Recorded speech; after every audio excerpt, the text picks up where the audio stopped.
São citados aqui para a nossa bênção. Eu vou adiantar um deles no capítulo 3, mas depois eu retomo os assuntos que envolvem essa questão.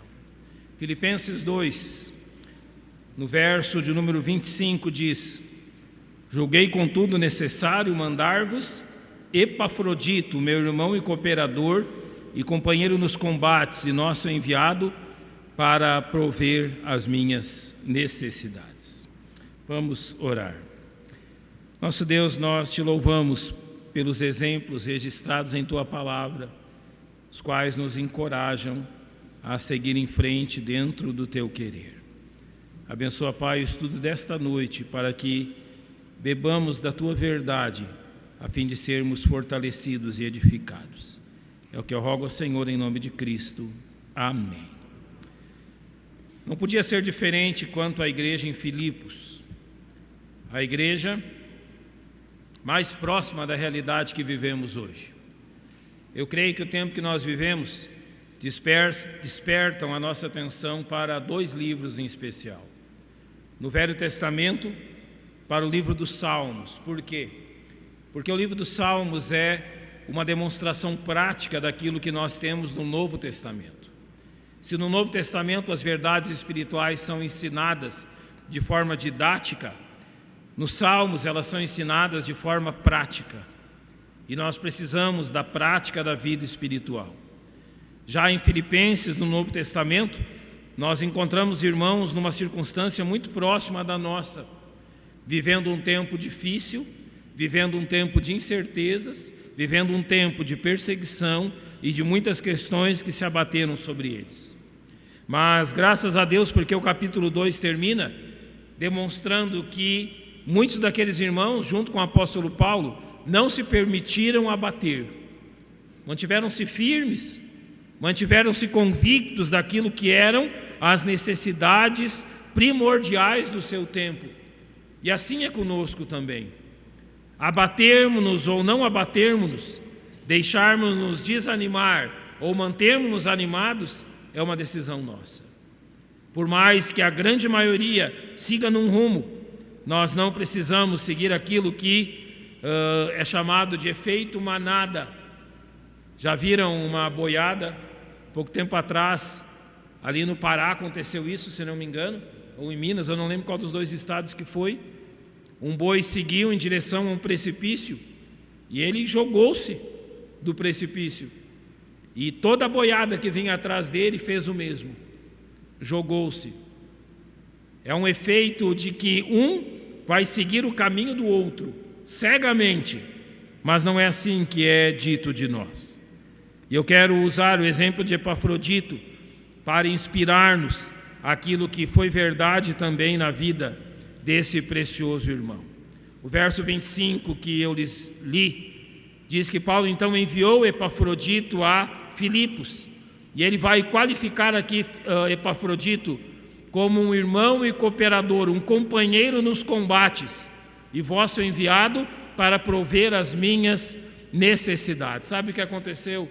Filipos, a igreja em Filipos, compreendeu a necessidade do apóstolo Paulo, então eles enviaram a Roma Epafrodito com uma oferta e com o próprio Epafrodito, a fim de que ele abençoasse Paulo através da oferta e da sua presença em Roma. Então Paulo foi enviado, Epafrodito foi enviado a Paulo com esta oferta e com a sua ajuda.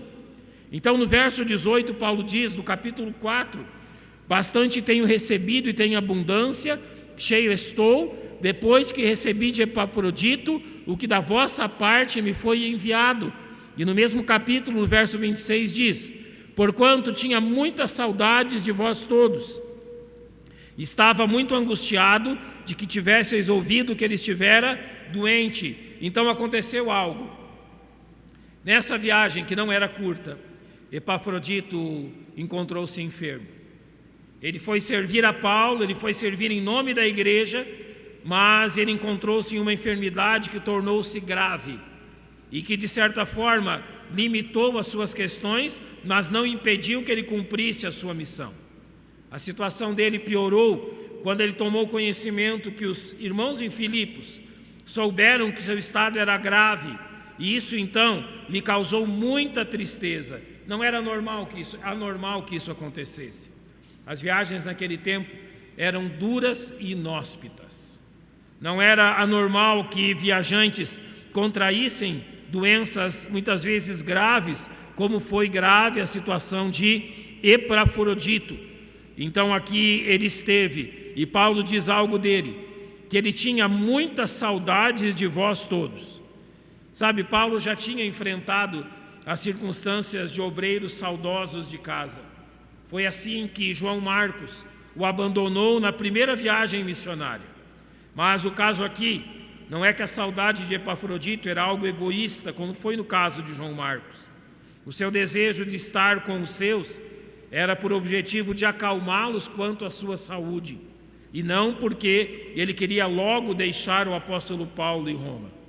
Então o verso 27 do capítulo 4 diz: de fato esteve doente, quase à morte, mas Deus se apiedou dele, e não somente dele, mas também de mim, para que eu não tivesse tristeza sobre tristeza. Paulo está deixando claro aqui que a enfermidade enfrentada por Epafrodito chegou ao ponto de ameaçar sua vida, e caso não houvesse um milagre de cura imediato e total, Epafrodito poderia ter perdido a sua vida. Mas ele foi restabelecido e pôde então cumprir a sua missão. Então, os versos 28 e 29 dizem: por isso vou-lhe enviei mais depressa, para que vendo outra vez vos regozijeis e eu tenha menos tristeza. Recebei-o, pois, no Senhor com todo gozo e tende-o em honra. Então, quando nós chegamos no verso 30, há algo que nós queremos nos deter. Porque pela obra de Cristo, está falando de Epafrodito, chegou até bem próximo da morte, não fazendo caso da vida, para suprir para comigo a falta do seu serviço. Primeiro, esse versículo que você acabou de ouvir é o mais longo elogio em todo o Novo Testamento a uma pessoa. Você pode ler o Novo Testamento inteiro, não haverá nenhum elogio como o elogio do verso 30 do capítulo 4 de Filipenses, dirigido a Epafrodito. Notem que a grande maioria dos crentes nem sabe quem foi Epafrodito. Grande parte dos crentes nem sabe que ele era de Filipos e que ele serviu a Paulo no tempo mais difícil do ministério de Paulo. Nem sabem que para isso ele chegou muito próximo da morte devido a uma enfermidade, e que ele recebeu dos lábios da pena do próprio apóstolo Paulo o mais longo elogio registrado dentro do Novo Testamento. É dito que pela obra de Cristo, Epafrodito chegou bem próximo da morte. Sabe o que significa isso? O seu sacrifício e dedicação não foi egoísta. Epafrodito jamais pensou em ganhos pessoais ou em fama. Ele esteve às portas da morte como resultado da sua fidelidade nas coisas de Cristo, nos interesses de Cristo. Num tempo onde a maioria das pessoas ditas evangélicas pensa muito antes de deixar o conforto da sua sala para ir à igreja, nós encontramos um homem que não só deixou o conforto da sua casa, da sua cidade, como enfrentou uma viagem inóspita, uma enfermidade grave, e não abandonou a sua missão. Sabe, irmãos, a igreja hoje precisa de muitos Epafroditos, pessoas dispostas a dedicar-se verdadeiramente a Cristo.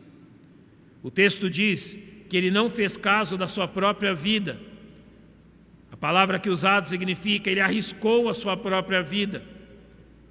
Essa palavra era usada quando alguém visitava um enfermo a fim de ajudá-lo, mesmo correndo o risco de ser contaminado pela mesma doença.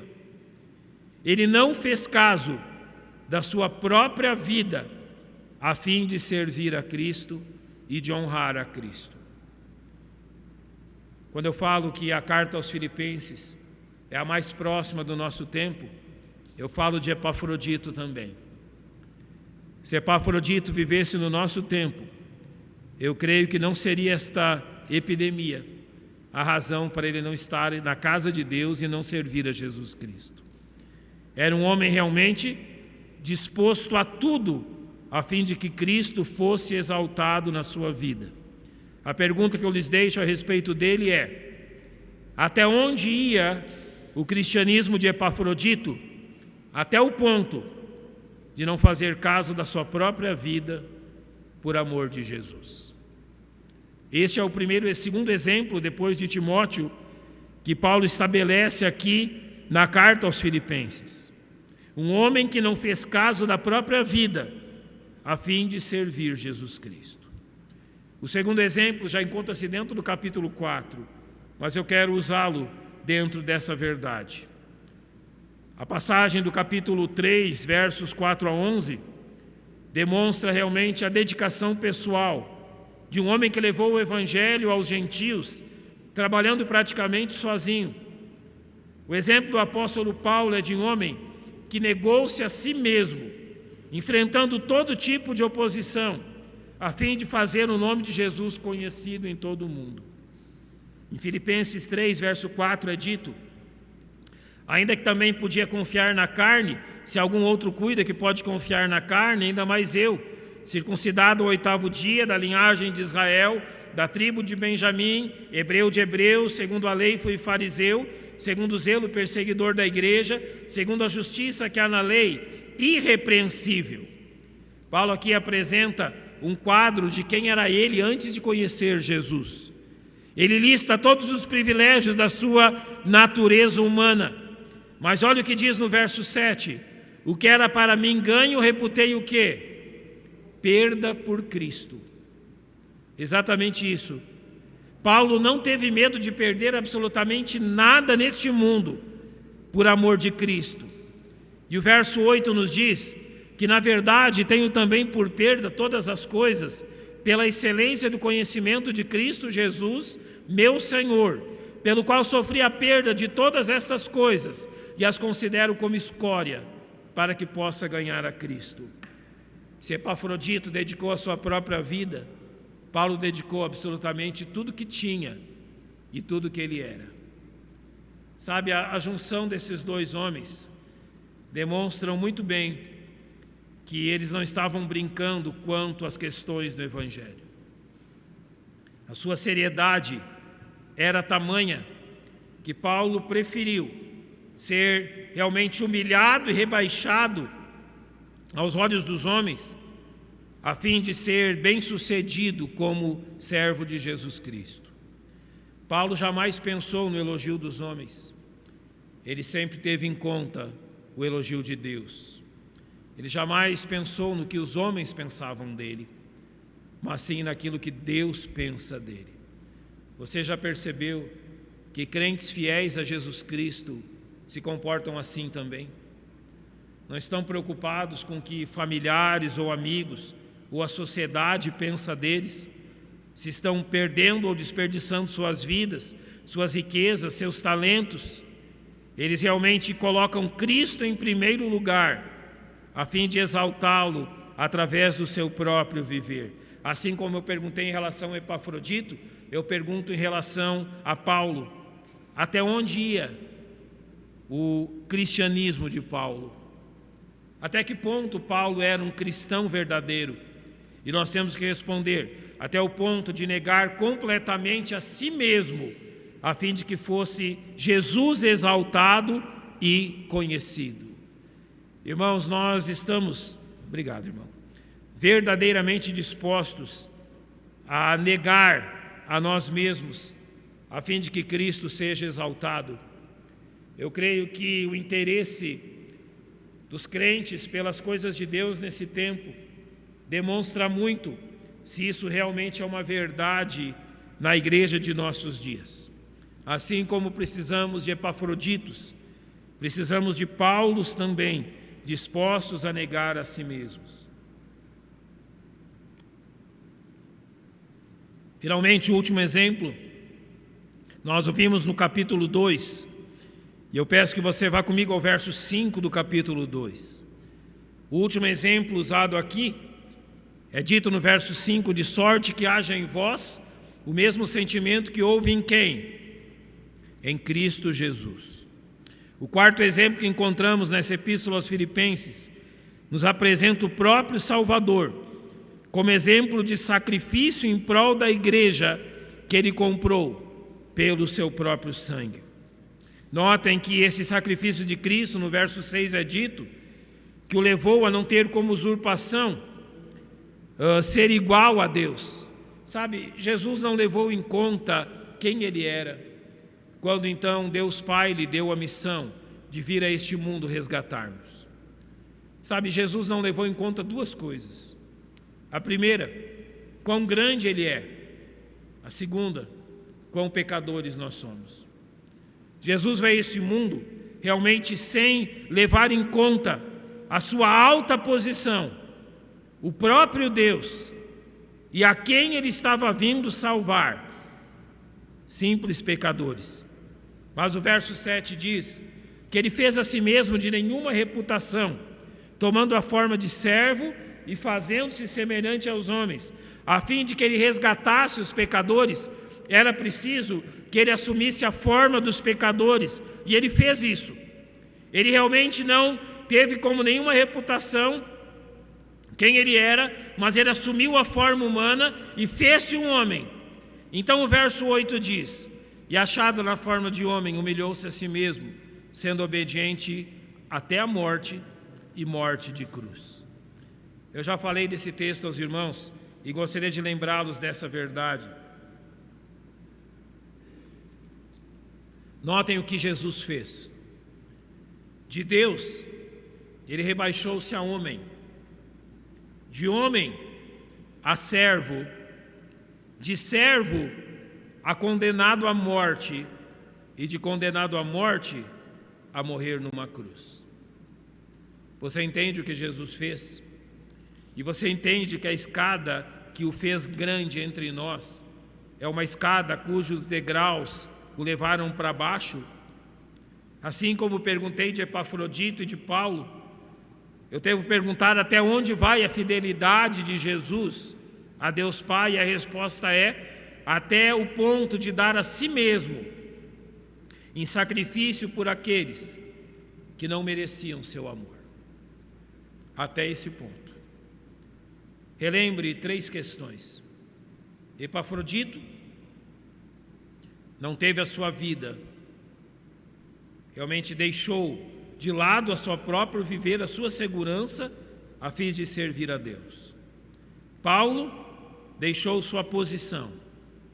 Cristo ofereceu-se a si mesmo em sacrifício por aqueles que não mereciam seu amor. Então nós precisamos olhar para isso e dizer e perguntar até onde vai o nosso cristianismo. Até que ponto nós somos crentes? Até que ponto nós somos realmente filhos de Deus fiéis?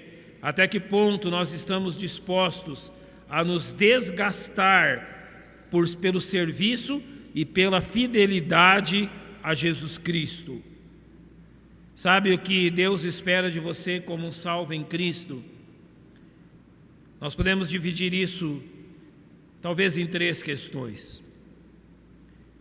Todos nós trabalhamos e muitos de nós trabalham e estudam. Como alguém que trabalha, estuda ou trabalha, pode glorificar a Jesus Cristo? Eu creio que a Bíblia nos aponta que mesmo o nosso trabalho, independente a quem ele seja feito, precisa ser feito como ao Senhor. Sempre. Como ao Senhor. Os nossos estudos, a fim de glorificar o seu nome pelos talentos que ele nos deu. Seja como estudantes ou como trabalhadores, Deus nos chama a dar testemunho do nosso cristianismo. Em relação à vida cristã, estão as oportunidades de servir a Jesus Cristo. Há N oportunidades, inúmeras oportunidades de servir a Cristo na igreja. O cristão fiel há de aproveitá-las. Em relação à própria igreja, realmente um desejo e uma disposição em servir aonde Deus lhe enviar. Você é um verdadeiro cristão? Como que isso é observado nas suas atitudes e na sua conduta? Eu vou terminar demonstrando algo que foi real para os filipenses e que pode se tornar real para nós.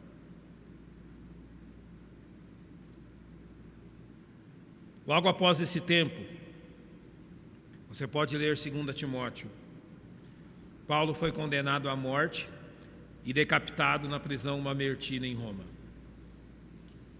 Mais alguns anos, e a perseguição chegou a Filipos.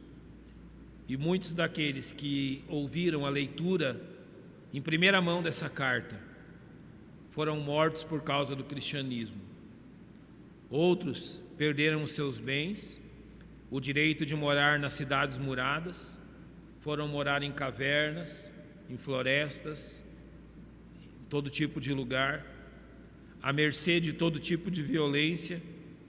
Aqueles que eram comerciantes, a maioria deles, perdeu o direito a comerciarem, perdeu o direito ao seu trabalho. As suas crianças perderam o direito à educação na forma que era apresentada naqueles dias. Eles pagaram um alto preço pelo seu cristianismo.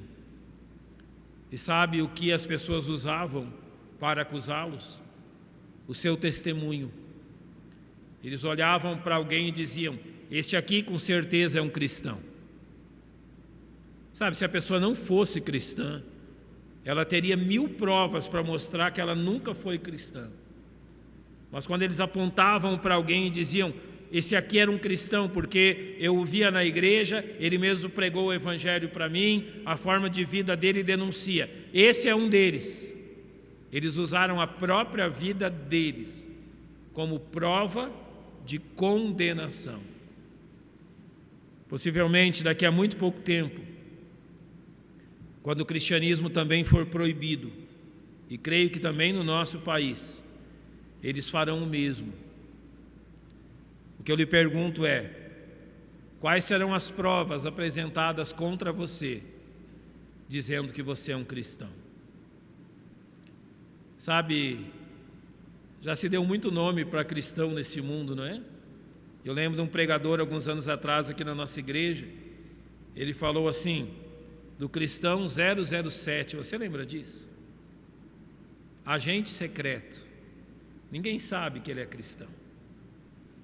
Olha, ele aparentemente faz muita coisa, mas é um agente secreto. Ninguém nunca desconfiou que ele é um cristão. Quando as coisas realmente exigirem de nós um posicionamento, não será a nossa palavra, mas será a nossa conduta que nos condenará para o bem.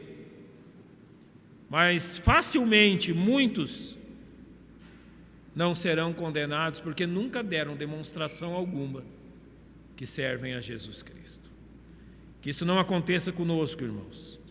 Que todos saibam aonde nós formos que ali está um servo de Jesus Cristo.